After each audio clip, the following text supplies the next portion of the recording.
Dan's Bar. Today we're going old school and making a Bourbon Smash. That's right, yesterday's Smash just wasn't enough, so today we're getting even more Smash with a Bourbon Smash. So, like yesterday, we are gonna have a citrus element, a herbal element, a liquor element topped on crushed ice with a bubbly water.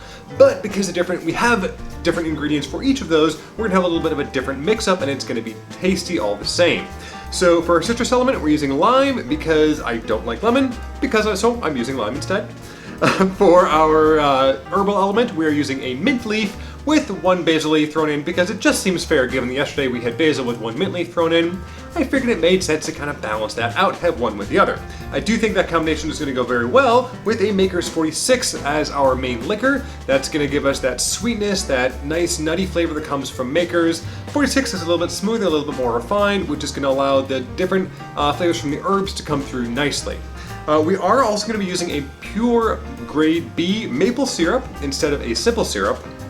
Now, I think this one's going to be great because maple and bourbon go together really nicely. You get the kind of earthy, oaky, mapley, obviously, the good flavors that come out of a good rich maple syrup to combine with flavors that come with a bourbon. So that pair really works really well. I use that a lot for old fashions, but I think for this smash, it's also going to work well because we're going to get all the elements working together.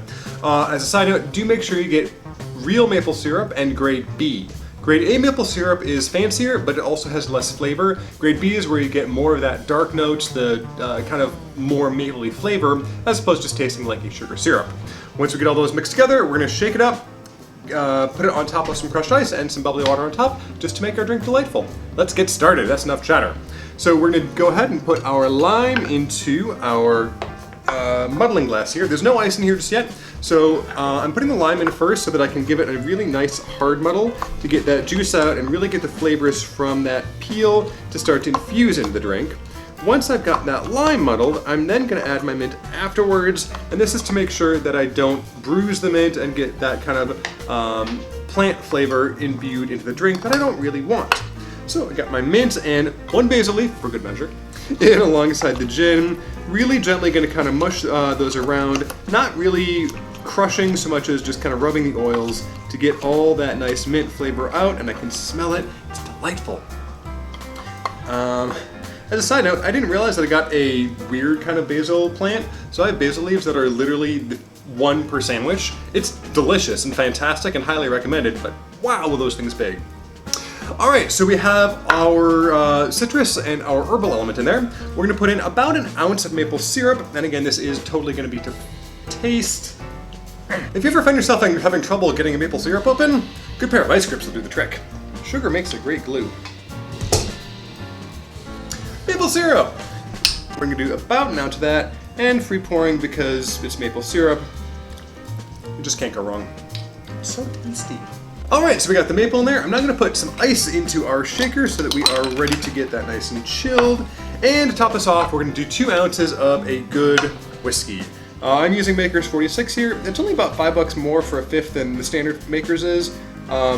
It's good. It's not that different, but it is quite tasty, so give it a try sometime. I think the cask strength one is better, but it comes in a fancier bottle if nothing else. All right, let's go ahead and give this a shake, and then we will be putting into our beautiful heavy crystal glass here. Shaking time.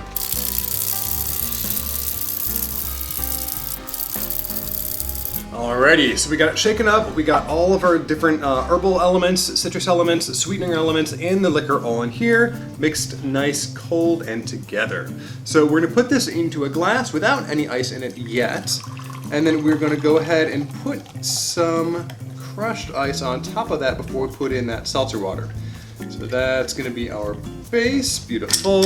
And all those leaves have all been filtered out by the shaker, dual purpose.